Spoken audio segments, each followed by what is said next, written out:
All right, so we just covered warm outreach, how to post content, how to monetize content, cold outreach, paid ads, and monetizing paid ads. And finally, we get to put it all together into putting those things on steroids.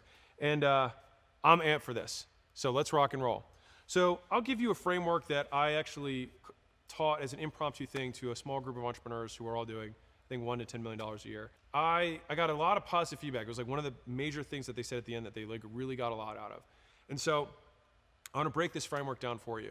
And so when I attack a business, when I say attack a business, like we buy into a business, we invest in it, and we want to scale it. I think to myself, more, better, new. It's just a very easy framework to think of like, how can we make this thing make more money, okay? And so you can write that down for yourself. For my business, how can I do more? How can I do better? How can I do new, all right? And so at this point in the book, or hopefully in your career, you've done some advertising. You've done some outreach, warm or cold. You've done some content. Maybe you've run some paid ads. And you know that the advertising that you do currently works to some degree, right? And so the next obvious thing that you can do is to get more engaged leads is more, a lot more. Crank up the volume to your max capacity. Because one of the questions I ask when we invest in a company is, okay, so what are we currently doing? And they say, we do outreach, we do content, we do paid ads. And I say, okay, what's stopping us from doing 10 times more of that? More. Nothing better, nothing new. Because if it is working, fundamentally, because of the economics of the business, like they are making money, then why can't we do more? And it's crazy how infrequently the entrepreneur will ask this question, and it's because they're so close to it. So I'm asking this question to you so that you can ask this question to yourself. Okay, I'm doing cold outreach. Cool. Why can't you do from 100 a day to 1,000 a day? If you're doing cold calls, why can't you do 1,000 a day? If you're doing 1,000 a day in ad spend, why can't you do 10,000 a day? Like, what's stopping you? And as soon as you identify the thing that is stopping you, which oftentimes there's nothing, but if you can identify the thing that's stopping you, then that becomes the single constraint of the business. And that's what you attack, and that's what you solve. And so the simplest way that I do, especially if I'm working with an entrepreneur who's new or trying to start out, is I use something called the rule of 100, okay? Which is very simple. You advertise your stuff by doing 100 primary actions every day, 100 days in a row. That's it. Okay, so we walked through how to get warm outreach. Well, you do 100 outreaches a day, 100 days in a row. If you do cold outreach, you do 100 outreaches a day, 100 days in a row. If you're making content, you make 100 minutes of content, 100 days in a row. That's how you do it. And if you're running paid ads, you can do $100 a day, 100 days in a row. If you're like, well, I don't have that, you can adjust it down, at least from the paid ads perspective. The other ones, I absolutely expect that. Okay? And so this is how I broke it down for each of these. What I want you to do, and the reason I simplified the core four into things that one person can do to let other people know about their stuff, is that this is 100% in your control. So if you look at your day and you're like, I'm not getting enough leads, it's because you are not doing enough of the core four.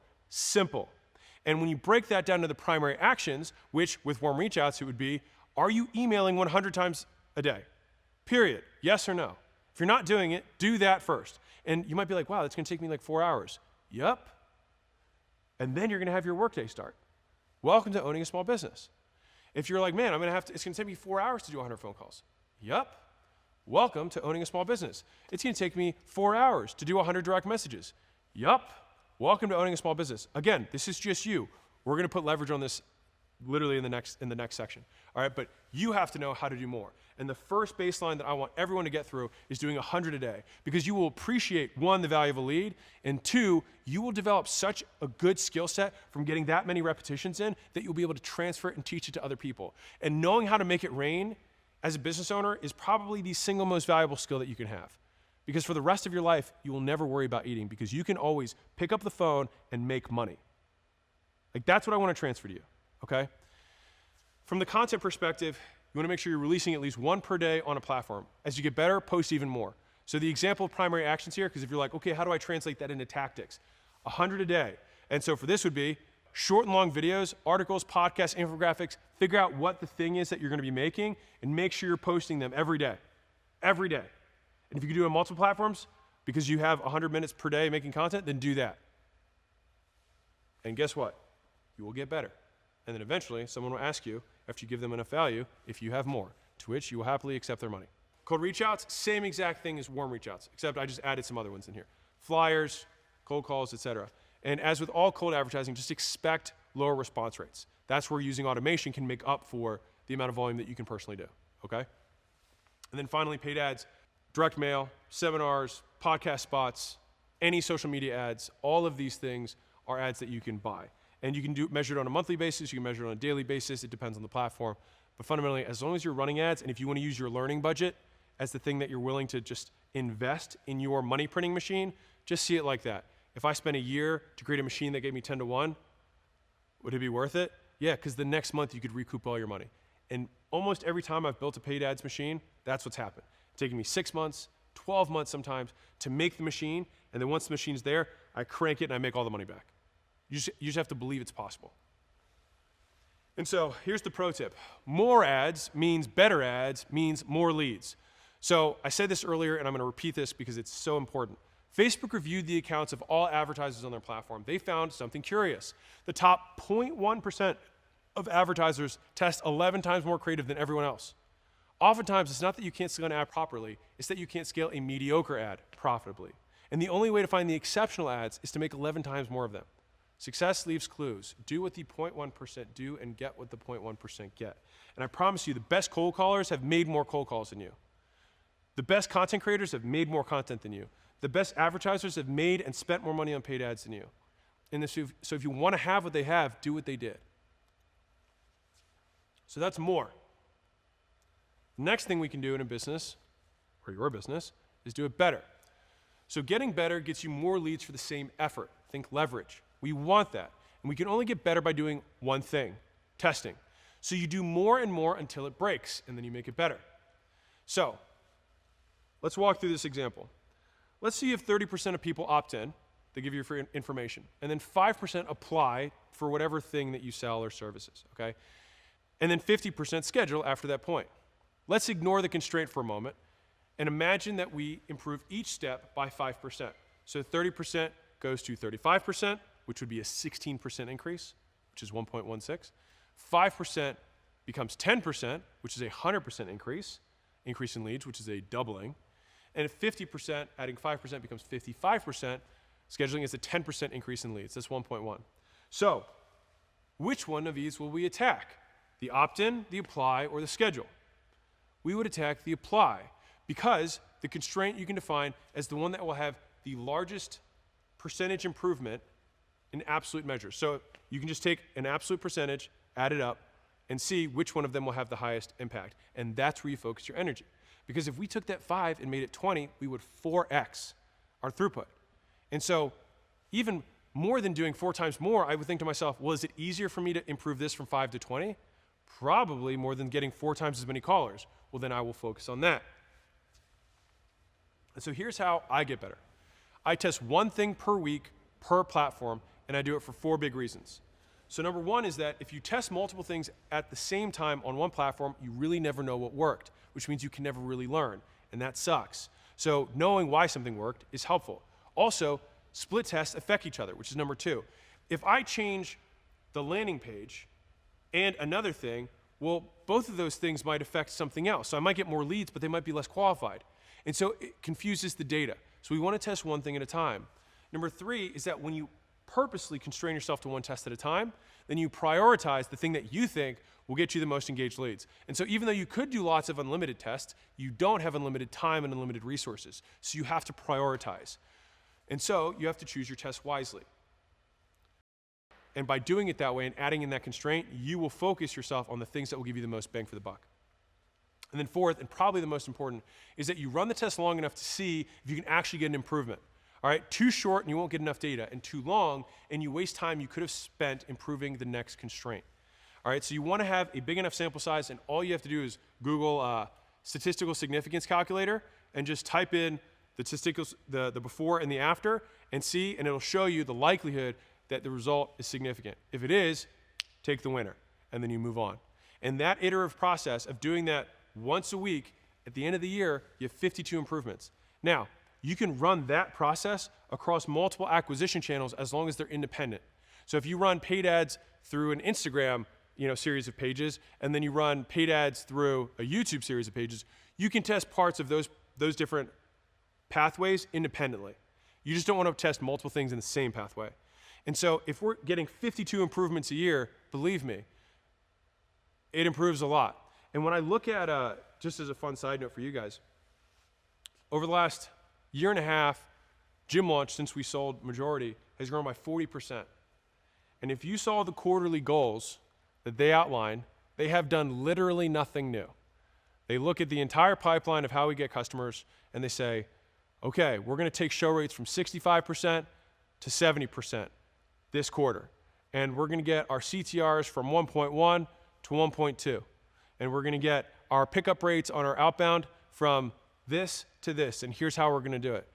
And that is what they do over and over and over again.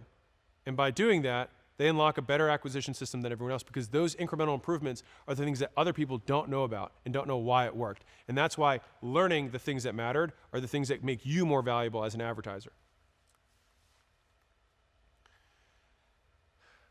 Pro tip: when you're picking what to prioritize front to back. So same thing as we were saying earlier with David Ogilvy, and 80% of your advertising spent on the headline, and how we fixed the first 5 seconds of the video and it got 200 times the views. In general, the lowest percentage steps usually happen at the front, and the higher percentage step happen at the back. So as in 1% of people might click an ad, and then 30% will give you their contact information. This is why most times you'll end up focusing more on the front than the back, and that's fine. Those steps are usually the constraint. They have the largest returns for the smallest improvements. That's why they are the constraint. I will say that again. They have the largest returns for the smallest improvements. That is what makes them the constraint. So the call out, the value elements, the offer, the CTA, the landing page, the headline, the subheadline, the image, those are things that are down the pathway front to back. And so I would recommend you go down the pathway in the order of what the lead will see. Most times, that is where you get the most bang for the buck. Just one man's observation. More, better, new. When talking to businesses doing less than $1 million in profit per year, I usually advise them to just do more first. That's it. They haven't enough volume for percentage changes to make a big difference. But once you cross $1 million in annual profit, making things better can be the lowest cost, highest return thing you do. So once a business is big enough, I tend to flip the order from more, better, new to better, more, new. Again, just an advanced tip, just something that I've noticed. And so that leads us naturally to new. It's like, okay, well, I get more and I get better. So what about new? So after you've improved your marketing efforts through more and better, the only thing you have left is new places in new ways. All right? In simple terms, new. One of the big fallacies that I see, actually, is you have a small business owner, let's say a guy who owns a dry cleaning store, right? And then he starts marketing, and he sees another guy who's marketing on the same platform as him. And he's like, oh, I'm splitting the pie in half. It's me and this other guy. And then 2 other guys start marketing on the platform. And now he's only got a quarter of the pie. He's very sad for the dry cleaner, right? So he thinks, well, shoot, that's it. I've just divided this pie. But the reality is that they're using one medium on one platform in one targeted audience for one specific type of avatar. There's so much more attention out there you can possibly imagine. And so what most people think their market is one method, one platform, one medium, when in reality it is you've got warm outreach, you've got cold outreach, you've got posting content, you've got running ads, you've got that across Facebook, YouTube, Instagram, Twitter, LinkedIn, email, cold call, cold email, direct mail, Hulu, Spotify, radio ads, TV ads, like newspapers, like the list goes on in all of those things. And so they think that because somebody else is running an ad, they somehow split the pie when they haven't even gotten a seat at the table yet, all right? And so I can promise you that there's significantly more available to you. And let me see if I have this story in here. So I was talking to an agency owner who, it was a call that I took with, when we had our software company, Alan. It was all agency owners. And a guy got on and he said, hey, I think I've tapped my market. I was like, okay. Well, what are you doing in sales? He's like, well, I'm doing $2 million a year. I was like, okay. And what industry you go after? He said, chiropractors. I said, okay. Do you know how big that industry is? And so I Googled it with him live. I was like, okay, it's a $15 billion industry or whatever it is. It might be 10, I don't know. $10 or $15 billion industry. It's like, okay, so you think, I just want to make sure I'm understanding this right. You think that the $40,000 a month that you spend on Facebook ads has tapped the $10 billion industry of chiropractors? He's like, well, you say it like that, not really. I'm like, right, it's ridiculous. What it really means is that you have one channel that you have only been good enough, you've made ads good enough for this. Because here's a mental framework that I used, is that how many other chiropractor agencies are there? 100? 500? 1,000? And all of them still get customers every day? So why can't I go get all of the customers that all of those people are getting? Why not? Because we're not doing the things that those people are doing to advertise to get them. And so when I was trying to build GymLoss to a juggernaut to take over the entire micro gym space, that's what kept me up at night. Whenever I saw that somebody else could acquire other gym owners that wasn't me, I knew there was more.